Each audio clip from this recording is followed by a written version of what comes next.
today. I dropped my daughter off at work, and it's a Starbucks right next to her job. And my son, who is all of a sudden addicted to Starbucks, he gets this pink drink there because he's only 9, so he gets this decaffeinated drink there. It's called pink or something, some type of pink drink we ordered for him. And then I got this with the ingredients on it. So I did not.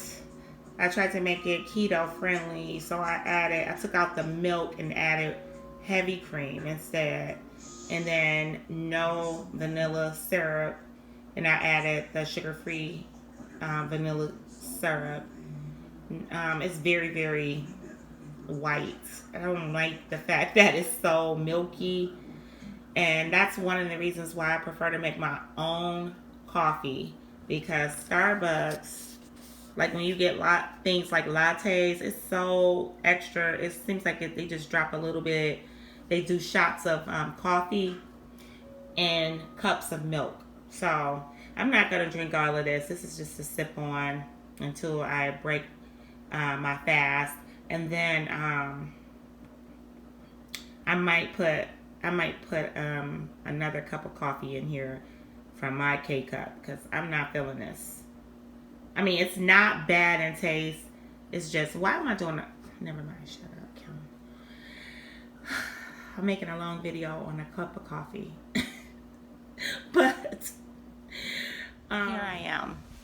So I'm going to put some coffee in this because it's too creamy for me. It's too milky. What I was going to say, like, I like Starbucks, but the next time I think I'm going to I want to try this with almond milk the next time, and then the next time after that, I'm going to try it, just get a regular coffee like I used to when I did keto before. I used to get a black coffee, and then I'll have like 2 shots of heavy cream. I'll tell them just add heavy cream, and that was it. And I liked it then, because I like my coffee to be more, I like more coffee rather than a creamy coffee. Oh, excuse me. And then today we are off from work.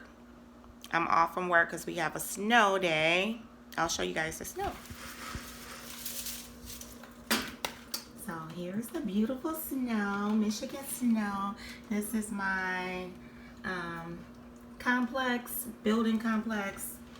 I live in a townhome in Michigan,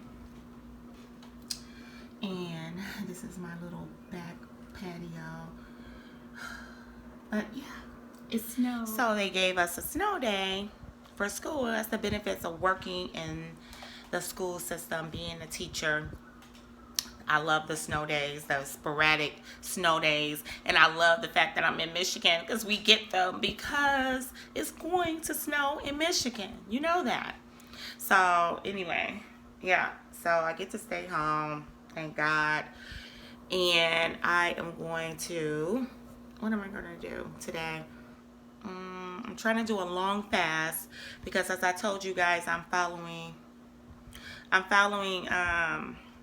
what did I say? Oh, Fast Like a Girl.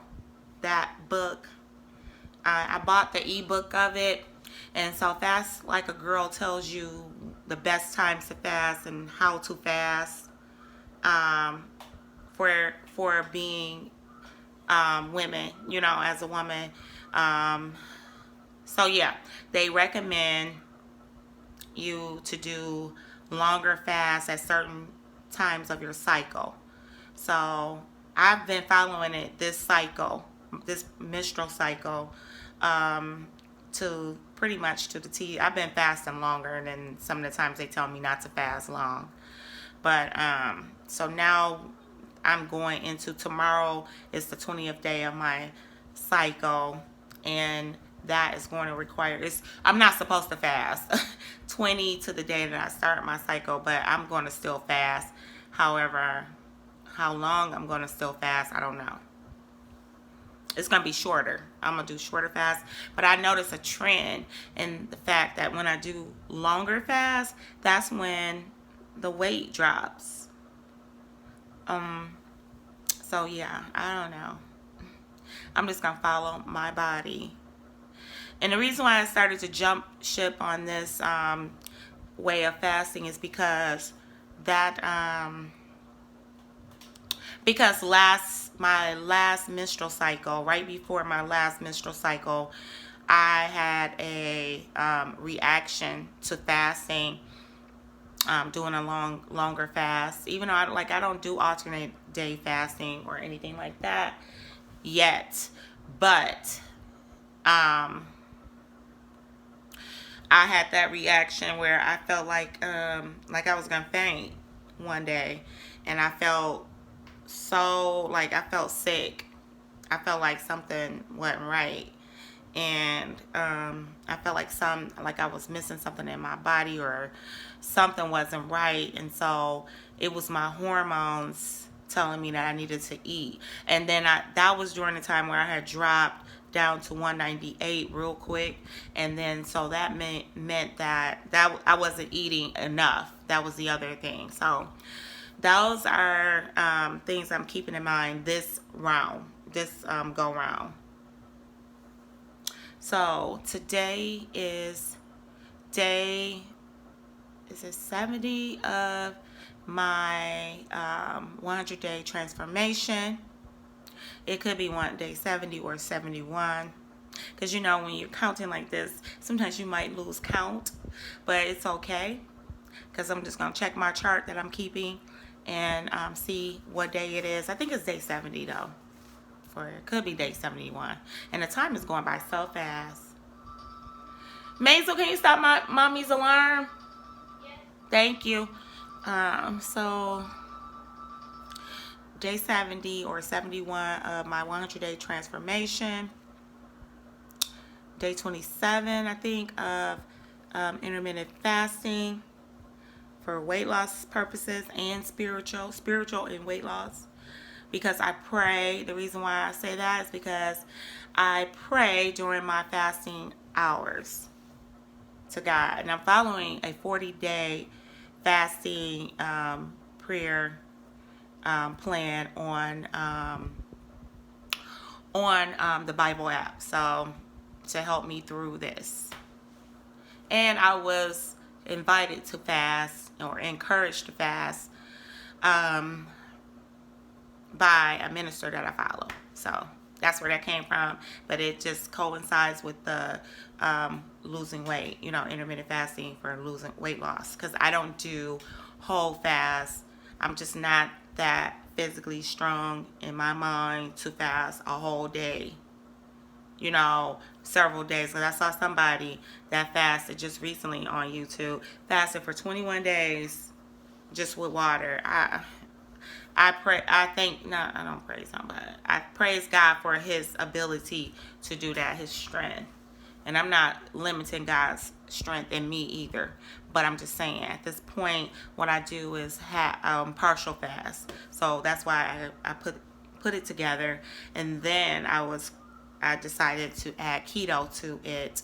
And today is day 10 of a strict or I don't want to say strict because, even though I've been strictly doing keto, I don't want to say it like I'm just so strict on it, but being on a keto diet, because I started a couple of days, like 3 days before I actually started counting the days, because I had to get my body adjusted to it or whatever. So being low carb for 14 days, I think it was, or 13, but I know for a fact that today is my day 10 of keto, on being on the keto diet and eating in a keto way lifestyle. And I am not struggling at all as far as like cravings or anything. I'm enjoying what I'm doing. My body is agreeing to it pretty much, and I'm pretty much enjoying this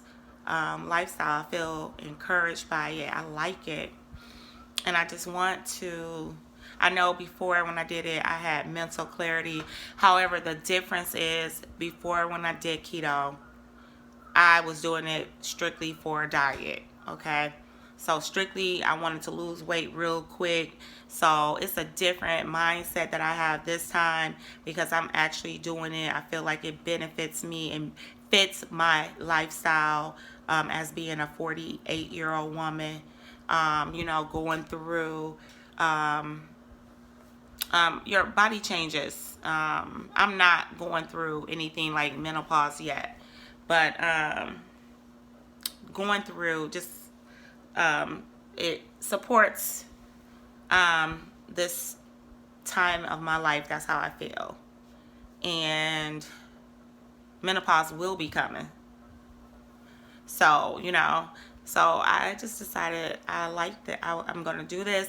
And also what encouraged me to switch to the keto is also Fast Like a Girl, that book, because they support, like I said, they encourage you to do that, to eat keto on certain days of the fasting cycle. So that's why I said I'm gonna try, go back to keto, because I've tried to go back to keto. Stop, Pooh.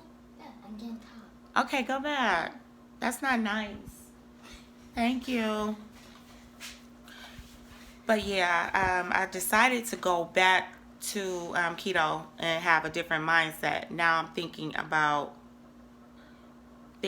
of doing it for health benefits and how it makes me feel, and to get off of sugar, to get off of not that carbs are bad or anything, but I know that eating carbs unlimited unlimited is causing me to indulge in sugary treats, and carbs sets off the sugar cravings. So not that carbs are bad, but to have control over when I eat carbs, and to know what I'm dealing with when I eat them, and just to do better.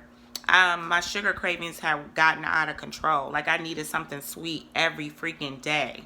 Every day, in the morning and night, because I had to have sugar in my coffee. I had to have sugar in my coffee to taste right, and it just never tastes right because it never had the right amount of sugar, or I might have put too much sugar in there trying to get it right, so my coffee wasn't tasting right because it was the sugar addiction that was causing that. And then, what else? And then I had to have a sweet. I was getting crazy, kind of like at lunchtime, eating my students' treats that I give them. I was eating that at lunchtime or when I get stressed. Then at night, after I eat my meal, I had to have a sweet dessert, something sweet to finish off the meal with. And now I never drank I never drank sugary soda. For a while, I've been into the zero. I know people say it's not good for you. I know it's not that great, but I prefer to not drink my calories like that with soda. So I've been drinking that. That was not an issue. Like, soda wasn't an issue, but the other things were. And so, yeah, I just want to be in control of my body, in control over the things I put in it. And I feel like a keto lifestyle helps you do that because it kills those cravings. Now, every now and then, you will get that urge, but once you get into ketosis, you pretty much are stabilized.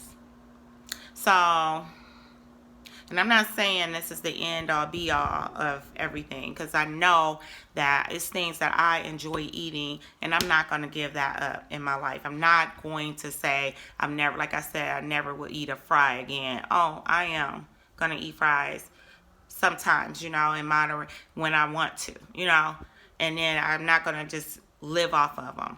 And if I did end up eating it for 7 days in a row, then I know I'm going to jump back, because I just prefer right now in this time in my life, something is telling me I prefer this keto lifestyle. So, so if you follow me long enough, you'll see that, because I just feel like I got it together, kind of. hold it together, Kimberly, because sometimes like I fall. If it's too much of a good thing, then I fall off of that good thing because I feel like it's just too good to be true. I hate that about myself. But yeah, I'm just going to try to stick to this. It's not just for, and now this mindset is different than it was before. Last time I was trying to drop weight in 30 days. I was trying to drop weight in, in 30 days. So 30 days came, I only dropped like 15 pounds. And so then I was feeling, what is he talking about? I was feeling like dang, like I was struggling in the keto diet because I just felt like I wasn't losing enough fast enough. And but when you do it as far as how it makes your body feel and how it benefits you, that's a whole different story. And then you do it with the mindset that you are not limiting yourself with keto. Like, it's not going to be a strict thing.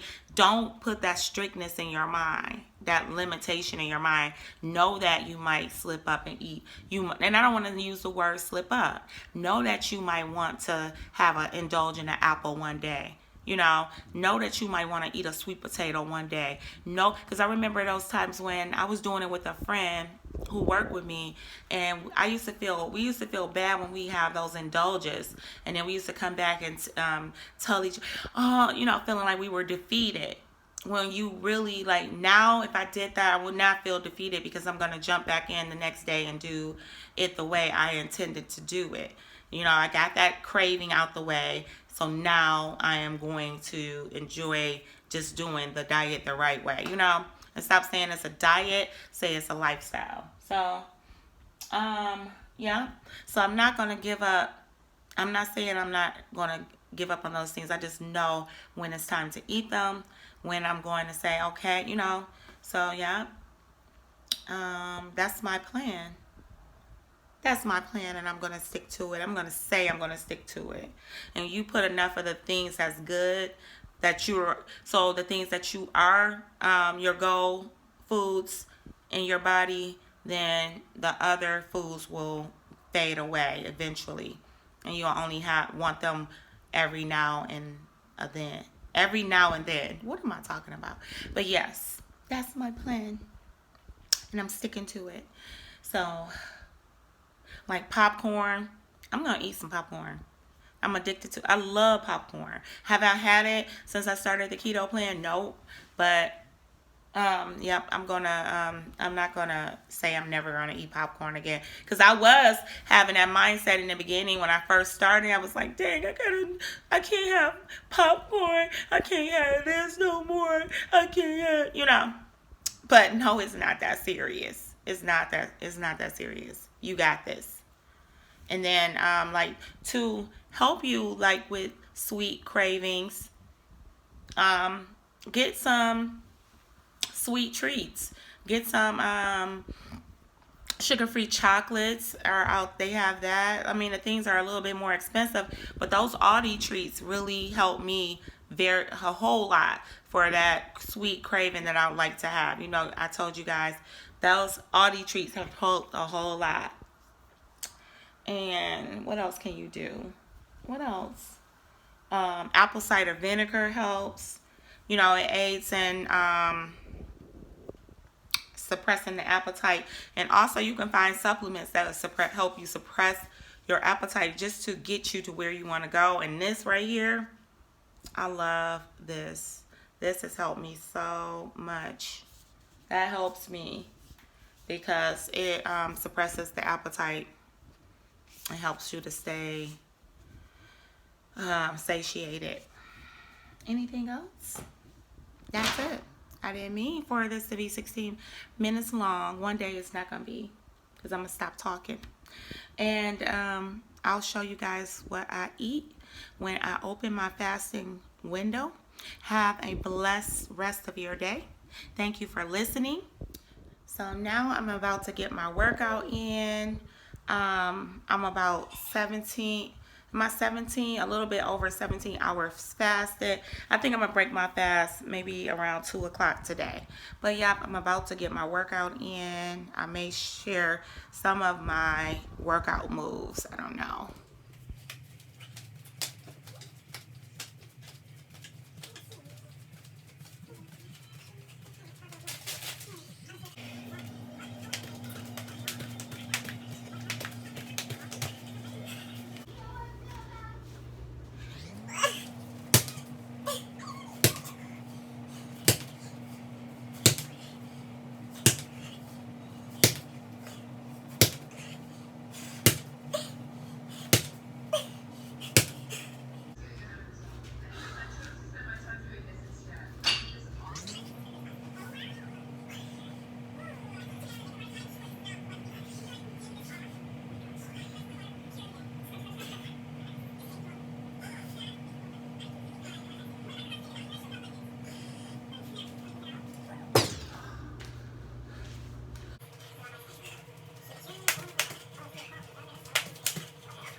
So the workout is done.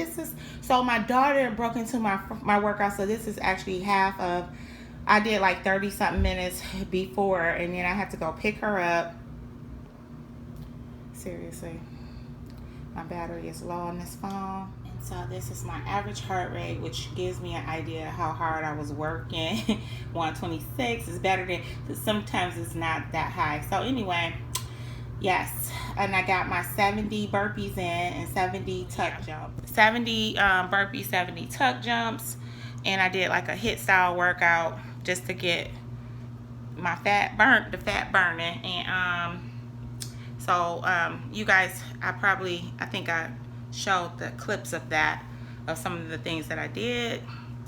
And I did lift weights involved. I put weights in it, in the HIIT. And what else did I do?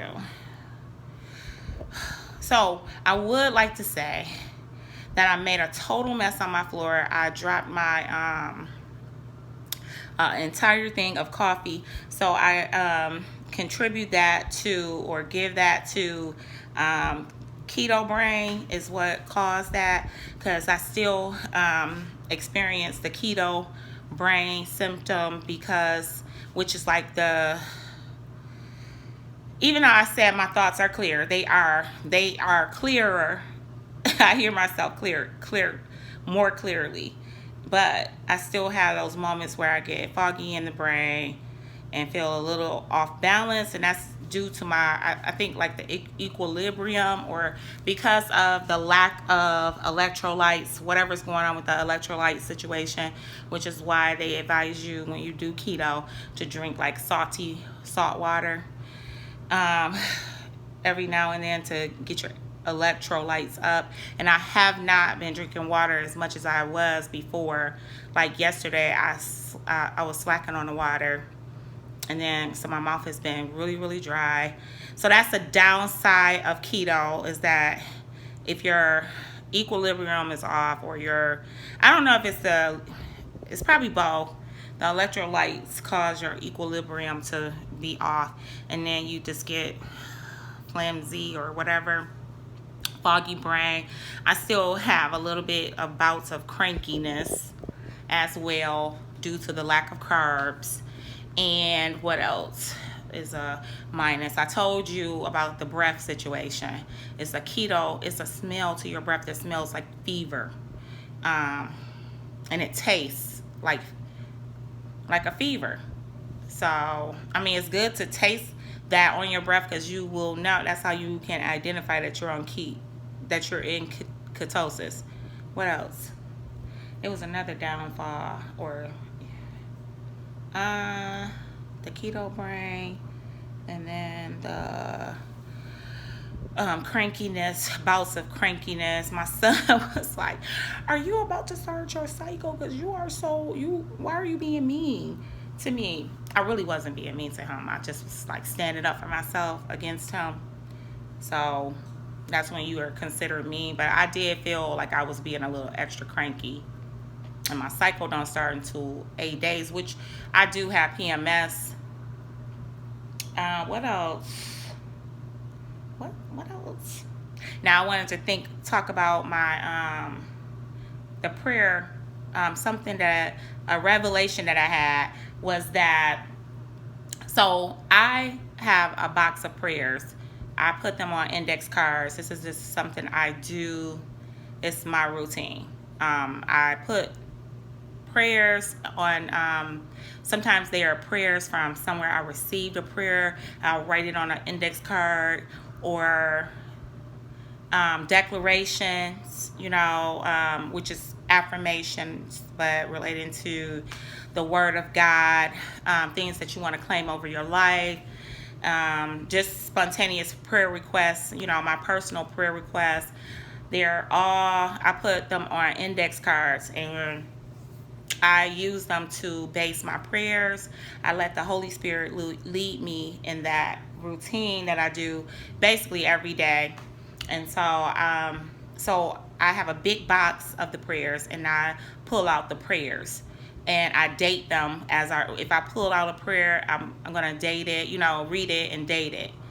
And then if I pull it out again, I'm going to read it and date it because it's all for reference so I can go back to it and see if God, I prayed this on this day and God answered it on this date and stuff. And I also keep a journal of my prayers. So it's, it may sound complicated to some people, but it's just how I do my spiritual life. And so I pull the card out, read it, speak it into the atmosphere, and then I write it. Whatever is on that card, I write it so it can be in my journal for purposes for me to go back to. But anyway, some of the prayers I wrote like years ago, and why do they didn't make sense. Like, it's probably a prayer that I received from somebody, or from a book I read, and I'll write down that prayer. Like, I just combine whatever. I even write down scriptures. But anyway, the prayers that I pulled today relate to my life today. So I was just like blown away, and I felt that revelation from God that my prayers are aligning to where my life is right now. I just feel like I'm here for such a time as this, And this is so funny how you hear these words and they all come together. Like, you hear from different ministers and they speak that, and it's a part of my Bible plan. I'm reading Esther, I'm reading the book of Esther in one of my Bible plans. And then like I read in somewhere else from a prayer or something about Esther, and then a prophetess that I listened to was speaking about Esther. So I was just like, oh God, like, what you trying to say? Like, what? And then I just came to the realization that I'm here for such a time as this, because that's what Esther was there for, such a time as this, for whatever the purpose is and whatever God is, whatever he is trying to do in my life or in somebody else. I don't know, but I just feel that strongly that I'm here for such a time as this. So embrace where you are, embrace it, and just listen to the unction of the Holy Spirit and of God. I don't know. And then, like I said, when you read prayers that you wrote years ago that relate to your life now, it just hits you like, wow.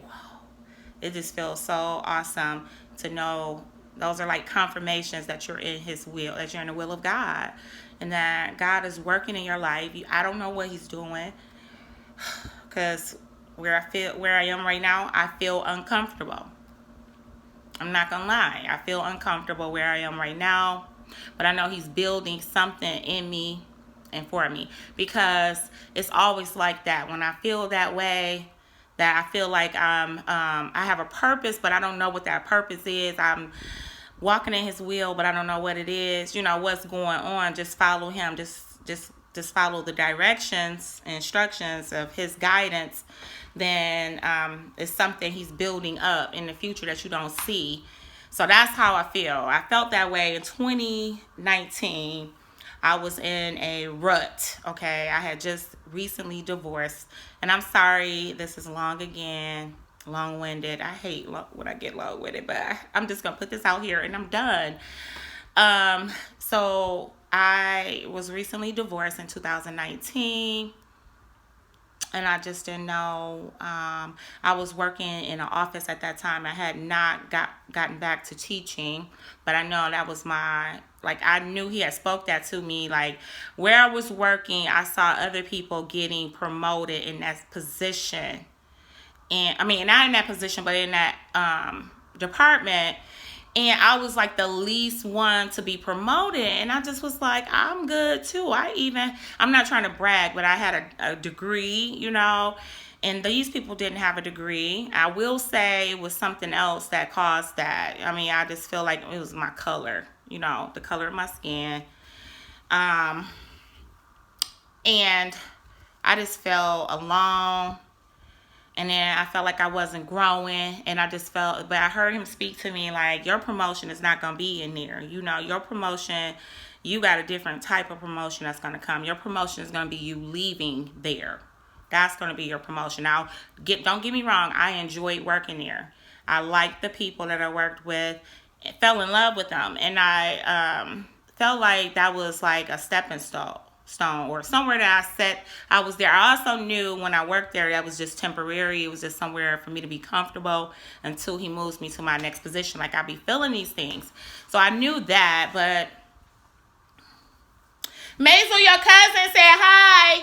Chloe. Okay. So, yeah, I felt that. And then, but anyway, I felt like I was just stagnant. Nothing was happening. My raises were too small, for me to survive alone out there with my children, because it was no longer a two income household. So yeah, he told me that my promotion was going to be an elevation when I leave there. It's going to be a different type of promotion. It's going to be bigger than a promotion you could receive in that office. So I stuck in there. I prayed. I kept my prayers going every day because I just wanted a breakthrough. And then all of a sudden, and that's how they happen, the breakthroughs always happen, like those build-ups. After all that time of praying and fasting, I prayed, I fast. I took my lunch breaks and went to the stairs, on the stair, because that's where you can find seclusion. And I would go on those stairs and I would do a stair routine, running up and down the stairs. But I would pray every time I get on a flight of stairs. And then I had it as a prophecy. Prophetic. It was like prophetic to me, because as I climbed up the stairs, I felt like I was climbing and conquering my my goals. Conquering where I'm trying to be in life. So I felt that, and on each flight of stairs, it was 13 floors, and on each was it 13 or 8? I don't know, but anyway, it was a lot of floors. She calling you. And then I would get to, on the floor, I would, each flight, I would pray. I spoke, I prayed, I fasted, I wouldn't eat lunch. I spent time on the stairs just to pray, because I just didn't know where he was taking me in life. And then out of nowhere, I got a call to come in the classroom. Maisel, to talk to her. To come in the classroom, and I wasn't certified yet, but somebody gave me a position, as a teacher. And then that's when I got in my mode. I continued the praying on the job, and I got promoted. I got promoted ultimately. Excuse me, guys. Ultimately promoted. Because I passed the teacher's test, because that was my hold up. I just had not passed the Michigan State teacher's test, which is hard as hell, okay? Mostly everybody I've encountered who have tried to take that test has to take it over and over again. It's really hard. But I finally, the first time I took it, I did not pass when I was in the teaching position, because mind you, I had been taking it before I even got in the teaching position. But anyway, I passed. I didn't pass it, but then I fasted and prayed more. I didn't give up. What? I'm reading a message. I'm sorry, y'all. I fasted and prayed even more, and then I passed the test. So he elevated me to a position, a higher position. And then I was a certified teacher, which meant I made more money. So I was making the same. I'm gonna tell you, when I took the teaching position, it was just a switch. It actually was not. It was a promotion, because I became a teacher, which is where I wanted to be anyway, what I was supposed to be anyway, how I went to school for and everything. But the money wasn't the same. The money was the same. Actually, I took a pay cut from my office job to teach, and I did it in faith. And then when I passed the teacher's test, that's when I got my raise, which wasn't that much, but it was more. They gave me money straight up just for passing the test. And then I was supposed to, the next year, was supposed to make that and have a pay increase. And then they tried to trick me and say that I was gonna be making the same as an uncertified teacher. No, boo boo. So that was my charter school. I was with a charter school. So then I got, I started looking around because I'm like, you gotta pay me more. So, and then I got into the public school system, and everybody was telling me, don't go there. It's rough. It's rough. I came from that school district, so I was like, I'm so tired of this. Nothing is too rough for me. If I came from there, I can go back there and help kids probably like me back then, So I went back to that district, but they were doing a hiring, like they were paying teachers way, like I didn't know this, but they were paying teachers so much to work for their district. Like they were putting you on so they count your years as certification, certified as being a certified teacher. They count that as your years as teaching. So I taught before, but I wasn't certified. So that didn't count that I taught before. So as far as them paying me, so it counts as an experience as a teacher, but not as pay. So the school district that I work for gave me, just counted my years as, because of my experience, they put me on a pay scale that says that was like I was a 11-year teacher. That I have been teaching for 11 years. So I was just like, oh my God, like I was there for such a time as that, I was so like, that's why it all made sense. Like he just took me out tons of, he just took me out of tax brackets. So I went up in tax brackets. So I was not even feeling like it was going to happen. I just didn't know that was going to happen. Then I got to that, and so now the increase are pretty good. But right now it's like my lifestyle caught up to that, and that's not good. That's on my fault. That's my fault, not on my fault, but that was my fault that I was living a little reckless, maybe, or beyond my means. I don't know. I don't think I was. I don't know. I'm just not a good money manager. I'm just gonna say that. But anyway, that happened in 2019. So I got an elevation. So I just feel that in the atmosphere. I feel like, I don't know. So that's why I just say I don't know, because I don't know what God will do, and what he's capable of doing anything. And one day can change everything. One prayer can change everything. One fast can change everything. And that's where my faith is. And that's why I don't give up. I pray on my job today. I pray on my lunch breaks. People be thinking I'm crazy because I go in my classroom and shut the door while everybody heating up the microwave, heating up their food in the microwave and talking with their friends. I'm in there speaking the word of God over my life, praying, and I'm not trying to brag or nothing like that. That's just what I do. I just go in seclusion, because he says that if you pray in secret, he'll reward you publicly. And he has done it. He's proven it.